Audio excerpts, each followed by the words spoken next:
I'm Scott Smith, Chief Scientist for Water Defense, nonprofit founded by Mark Ruffalo. When I went into in the Gulf of Mexico, it really opened my eyes. I learned what was really going on. I lived with fishermen and saw that spill firsthand. I learned that these instantaneous water samples don't make any logical sense. This is what we were relying on. This is the instantaneous water sample that I just took from the surface for a split second.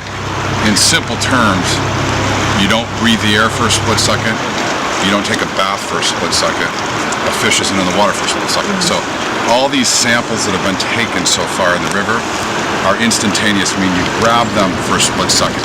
Ready to throw it in? If you're really going to track something, you need to see what accumulates over time, what's in the water, because no one's in the water for a split second. And I couldn't believe that all these water testing results that the public that we're all depending on, our families, are based on instantaneous split-second water samples. So this was initially deployed at 8:30 this morning. It's a sponge. And it's made from a polymer called ethylene methylacrylate. When I created this, it's biomimicry of the human lungs. The reason it's open cell is surface area. So we can actually tell you what has accumulated since 8:30 this morning. And we're going to pull this out, what has accumulated into the material. So we can, if you're fish in the water, it's what you're exposed to over time, and there's no other way to do that right now.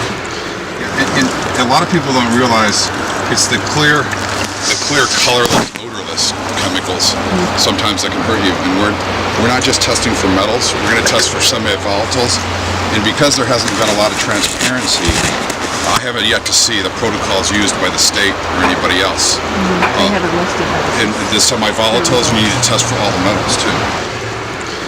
We're going to probably come back tomorrow and do more, and we're going to go downstream a little bit too before we fly back, and we'll be